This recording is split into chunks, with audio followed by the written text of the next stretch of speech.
JavaScript हमने start की थी। आज की इस जूम क्लास के अंदर जावास्क्रिप्ट में जो हम कंसेप्ट पढ़ेंगे वो कंसेप्ट आपके पास आता है जावास्क्रिप्ट इफ एल्स स्टेटमेंट। ठीक है, जैसे मैंने आपको सी लैंग्वेज में इफ एल्स बताया था, सेम वही कंसेप्ट जावास्क्रिप्ट में भी अप्लाई होता है। The JavaScript if else statement is used to execute the code को एग्जीक्यूट करना वेदर कंडीशन इज ट्रू और फॉल्स। इसमें हम कोड को एग्जीक्यूट करते हैं आपकी कंडीशन के ट्रू और फॉल्स होने पर। There are 3 forms of if statement in JavaScript. तो इसमें जो है हमारे पास 3 स्टेटमेंट है। नंबर 1 है इफ स्टेटमेंट, नंबर 2 है इफ एल्स स्टेटमेंट और नंबर 3 है इफ एल्स इफ स्टेटमेंट। तो सबसे पहले हम जावास्क्रिप्ट की इफ स्टेटमेंट हम पढ़ेंगे। इसमें ये स्टेटमेंट सी लैंग्वेज के अंदर, सी प्लस प्लस लैंग्वेज के अंदर हम यूज करते हैं, वहां पर भी हम इसको यूज करते हैं। तो सबसे पहले हम सिंपल इफ स्टेटमेंट हम पढ़ेंगे। इससे आपका देखिए सी का भी रिवाइज हो जाएगा। It evaluates the content only if expression is true. तो इसमें क्या होगा, कंटेंट्स को तभी इवेल्युएट करेगा जब आपका जो एक्सप्रेशन है वो क्या होगा, ट्रू होगा। तो देखिए ये इसका सिंटेक्स बता रखा है।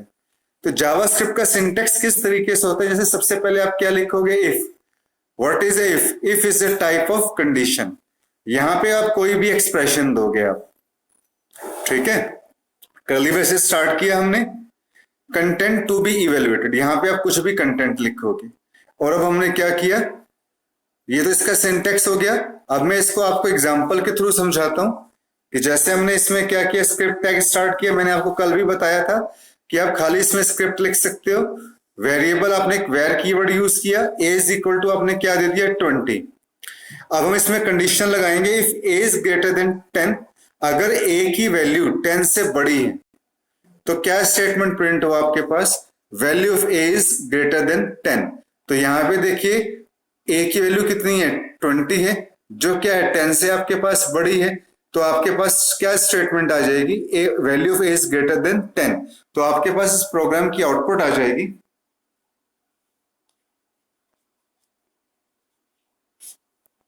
Value of A is greater than 10, जब आप इस प्रोग्राम को रन करवाओगे।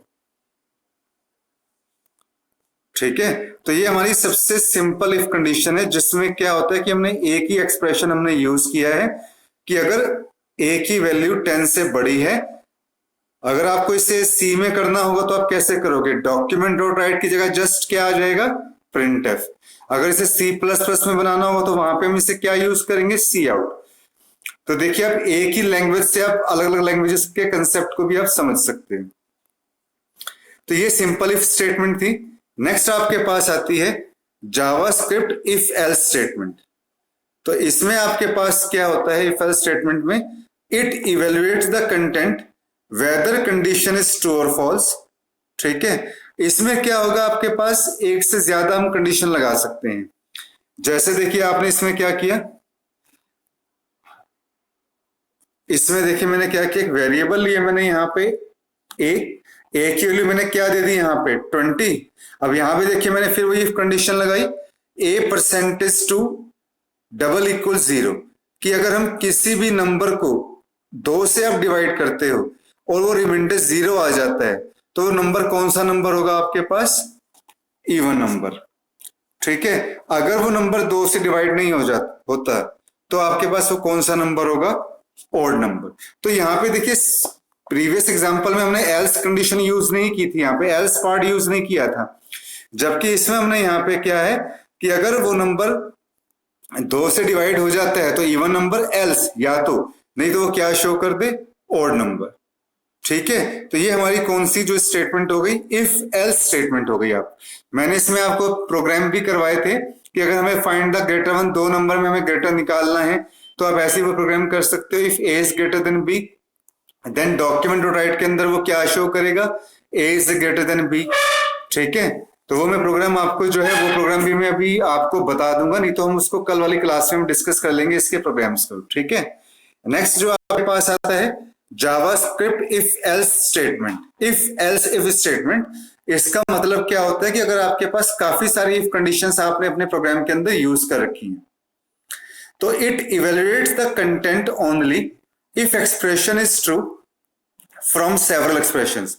अगर मान लीजिए आपने काफी सारे एक्सप्रेशंस दे रखे, तो इसका सिंटेक्स आपके पास क्या है, देखिए यहां एक्सप्रेशन 1, अगर आपका एक एक्सप्रेशन है तो पहले आपके पास ये वाला पार्ट चलेगा, content to be evaluated if expression 1 is true. तो देखिए कोई इतना मुश्किल कंसेप्ट नहीं है, कुछ स्टूडेंट्स का ये कंसेप्ट पहले से हो रखा है आप में से, कुछ के लिए नया है, बट सिंपल कंसेप्ट है। इफ के साथ हम क्या यूज करते हैं, एल्स।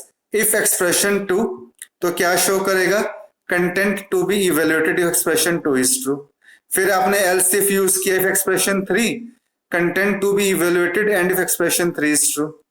एल्स जो लास्ट में बच जाएगा, content to be evaluated if no expression is true. तो इसमें वो वाला पार्ट चलेगा जो आपका ट्रू नहीं है। ऊपर कौन सा पार्ट चल रहा है, ट्रू वाला, और नीचे वाला कौन सा वाला पार्ट चलेगा, फॉल्स वाला।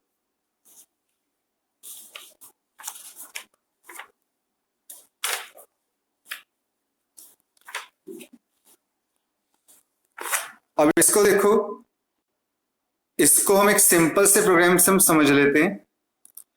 यहां पे जैसे देखिए आपने एक वेरिएबल लिखा 820, ठीक है। अब आपने क्या किया, इसमें कंडीशन लगाई, if a is equal to 10, अगर a की वैल्यू 10 के बराबर है, तब तो क्या मैसेज आ जाए, a इज इक्वल टू 10। एक कंडीशन तो ये होगी स्टूडेंट आपके पास। फिर एल्स इफ कंडीशन आपने लगाई, अगर a की वैल्यू 15 के इक्वल हो तो क्या प्रिंट हो जाए, a इज इक्वल टू 15, ठीक है। अगेन हमने फिर क्या किया, एक कंडीशन हमने और लगाई, else if a is equal to 20, तो क्या प्रिंट हो, a इज इक्वल टू 20, ठीक है। अब आपको पता लगा कि इसमें से कौन सी वाली स्टेटमेंट हमारी एग्जीक्यूट होगी, क्योंकि हमने ऊपर स्टूडेंट क्या दे रखी है, a की वैल्यू अपने ऊपर जो है वेरिएबल में a की वैल्यू 20 दे रखी है ना, तो फिर कौन सी वाली हमारी स्टेटमेंट प्रिंट होगी, ये वाली, क्योंकि यहाँ पे a की वैल्यू 20 से क्या कर रही है, मैच कर रही है। तो जो हमारी ये वाली स्टेटमेंट है, ये स्टेटमेंट हमारे पास क्या हो जाएगी, प्रिंट हो जाएगी। और लास्ट में देखिए हमें कोई कंडीशन लगाने की जरूरत नहीं है, इसमें हमने क्या लिख दिया, a is not equal to, की a की वैल्यू ना तो 10 की इक्वल है, ना 15 के इक्वल है, ना 20 के इक्वल है। तो इस तरीके से जो है हम इसमें स्टेटमेंट बनाते हैं। ये हमारा वो प्रोग्राम है जिसमें हमने मल्टीपल एल्स इफ कंडीशंस को हमने क्या किया हुआ है, यूज किया हुआ है, ठीक है। तो सबसे सिंपल इफ कंडीशन है। स्टूडेंट आपको याद होगा कि सी लैंग्वेज के अंदर मैंने आपको ये बताया था कि जो आपकी कंडीशंस होती हैं वो 2 टाइप्स की होती हैं। कंडीशंस को हम मेनली 2 पार्ट्स के अंदर डिवाइड करते हैं। नंबर होती है इफ, और नंबर 2 होती है आपके पास स्विच स्टेटमेंट, ठीक है। कंडीशंस 2 टाइप्स की होती है, इफ और स्विच। अब स्विच स्टेटमेंट हमारे पास कैसे काम करेगी इसमें, तो ये भी एक कंडीशन का टाइप है आपके पास। The JavaScript switch statement is used to execute one code from multiple expressions. यानी कि अगर हमें एक ही कोड मल्टीपल एक्सप्रेशन से हमें एग्जीक्यूट करवाना हो तो हम ये स्विच कंडीशन यूज करते हैं। और सबसे पहले एक तो ये होता है कि स्विच कंडीशन हम यूज किस लिए करते हैं। स्टूडेंट जब हमारी इफ कंडीशंस के अंदर काफी ज्यादा कंडीशंस हो जाए इफ टाइप की, तो हमारे लिए क्या होता है कि प्रोग्राम को समझना मुश्किल हो जाता है, क्योंकि जब एक प्रोग्राम के अंदर मल्टीपल इफ कंडीशंस होंगी तो उनकी ब्रेसेस को बंद करना, उन्हें कहाँ पे हमें क्लोज करना है, तो वो हमारे लिए कम्बरसम वर्क हो जाता है। तो ऐसे केस में हम कौन सा वर्क जो है जो कंडीशन यूज करते हैं, स्विच कंडीशन। तो the JavaScript switch statement is used to execute one code from multiple expressions. It is just like else if statement that we have learned in previous page, ठीक है। होती है कैसे, जैसे आपकी else if कंडीशन होती है, but it is convenient than if else if, लेकिन ये कंडीशन उससे बेटर है because it can be used with numbers, characters etc. क्योंकि हम इसमें क्या कर सकते हैं, नंबर्स का भी आप यूज कर सकते हो और इसमें आप कैरेक्टर्स को भी इजीली आप यूज कर सकते हो। तो देखिए अब इसका सिंटेक्स कैसे होता है। और स्टूडेंट ये आपके पास एग्जाम के अंदर क्वेश्चन आ जाते हैं। जब एग्जाम के अंदर क्वेश्चन आए तो आपने एक तो अगर मान लीजिए कोई भी आपसे कंडीशंस के बारे में ऐसे पूछते तो आपने सबसे पहले डेफिनेशन लिखनी है, इसका सिंटेक्स क्या है वो बताना है, और आपने इसको एग्जांपल के साथ एक्सप्लेन करना है। तो देखिए आपने यहाँ पे स्विच एक्सप्रेशन लिखा है यहाँ पे, फिर आपने देखिए केस, हम इसकी आपको पता है कि स्विच कंडीशन के अंदर हम किसका यूज करते हैं, केस का यूज करते हैं। ठीक है, तो आपने क्या लिखा है यहाँ पे, केस वैल्यू 1। अगर हमें इस केस 1 को एग्जीक्यूट करवाना है तो आपके पास केस एग्जीक्यूट हो जाएगा। स्विच कंडीशन के अंदर स्टूडेंट एक चीज आपको और भी ध्यान रखनी होती है कि इसके अंदर ना ब्रेक स्टेटमेंट भी यूज करते हैं। ठीक है, फिर अगली हम चलाएंगे case value 2 code to be executed. Break इसलिए हम यूज करते हैं ऊपर वाले केस को खत्म करने के लिए, ताकि जो हमारा ऊपर वाला केस है वो ब्रेक हो जाए। ऊपर वाला केस जब हम केस 2 चलाएं तो ऊपर वाला केस एग्जीक्यूट ना हो, तो इसलिए हम दो केसेस को अलग अलग चलाने के लिए हम किसका यूज करते हैं, ब्रेक स्टेटमेंट का यूज करते हैं।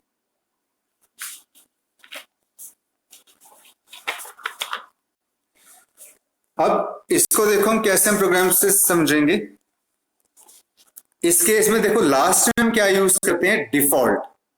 स्विच में मैंने आपको ये बताया था कि हम डिफॉल्ट लास्ट में स्टेटमेंट यूज करते हैं। जैसे आप इफ में एल्स यूज करते हो, लास्ट में हम इसमें डिफॉल्ट यूज करते हैं। डिफॉल्ट में हमने क्या लिख दिया, code to be executed if above values are not matched. अब इसका भी एक सिंटेक्स हम देख लेते हैं कि जैसे आपने देखिए स्विच कंडीशन लगाई, स्विच, ठीक है, स्विच क्या है, what is a switch. Switch एक कीवर्ड है। We can say also it is also a type of condition. इसके अंदर आप वेरिएबल पास करोगे, जो भी आप वेरिएबल देना चाहते हो। जैसे आपने क्या ले लिया, ग्रेड। अब सबसे पहले हमने केस ए लगाया स्टूडेंट, रिजल्ट भी क्या हमारा एक वेरिएबल है, तो क्या प्रिंट हो जाएगा, ए ग्रेड। अब इसको हमने क्या कर दिया, ब्रेक कर दिया, तो एक हमारा ये एग्जीक्यूशन ये हो जाएगा यहां तक। ठीक है, फिर हम अगला ऐसे स्टार्ट करेंगे, केस बी। फिर आपने रिजल्ट क्या कर दिया, बी ग्रेड, इसको आपने ब्रेक कर दिया। फिर अगला आपने क्या लगाया, केस सी। रिजल्ट क्या आ जाएगा आपके पास, सी ग्रेड, इसको आपने ब्रेक कर दिया। फिर आपके पास क्या आ जाएगा, जब आपके ऊपर सारे केसेस पूरे हो जाएंगे तो हम लास्ट में हम क्या यूज करेंगे, डिफॉल्ट स्टेटमेंट का यूज करेंगे। तो इसमें रिजल्ट क्या आ जाएगा आपके पास, नो ग्रेड आ जाएगा, कि ऊपर वाले ना तो ए ग्रेड है ना बी ग्रेड है, तो फिर कौन सा ग्रेड बचा आपके पास, नो ग्रेड। और डॉक्यूमेंट डॉट राइट के अंदर आपने क्या किया, उस रिजल्ट को प्रिंट करवा दिया। तो स्टूडेंट ये जो हमने आज टॉपिक पढ़ा, ये हमारे पास टॉपिक था कंडीशंस का। और ये कंडीशंस के जो टॉपिक है ना स्टूडेंट, जो देखिए एक लैंग्वेज के जो कंसेप्ट है वो सभी लैंग्वेजेस में इंप्लाई होते हैं। मान लीजिए जैसे आप इफ कंडीशंस आप इसमें पढ़ रहे हो, जावास्क्रिप्ट के अंदर आप इफ कंडीशन स्विच कंडीशन पढ़ रहे हो, तो ये सी में भी अप्लाई होता है, सी प्लस प्लस में भी अप्लाई होता है। अगर आप कोई और लैंग्वेज सीख रहे हो, PHP, तो उसमें भी ये कंसेप्ट अप्लाई होता है। ठीक है, तो अगर आप यहाँ पे इस कंसेप्ट को अच्छी तरीके से समझ जाते हो तो आपको आगे दूसरी लैंग्वेजेस में ज्यादा मेहनत नहीं करनी पड़ेगी। क्यों? क्योंकि वहां पे जस्ट उनका सिंटेक्स थोड़ा चेंज होगा। इट मींस कि जैसे यहाँ पे हम प्रिंट करवाने के लिए डॉक्यूमेंट डॉट राइट यूज करते हो, ठीक है, तो वहां पे हमें प्रिंट करवाने के लिए क्या करना पड़ेगा, प्रिंटफ लिखना पड़ेगा। बाकी जो कंडीशंस को देने का तरीका है वो वैसा ही रहेगा जैसा आपका सभी प्रोग्रामिंग लैंग्वेजेस में होता है। ठीक है, आई होप कि आपको ये जो कंसेप्ट मैंने आज आपको इफ कंडीशंस का बताया आपको समझ में आ गया होगा।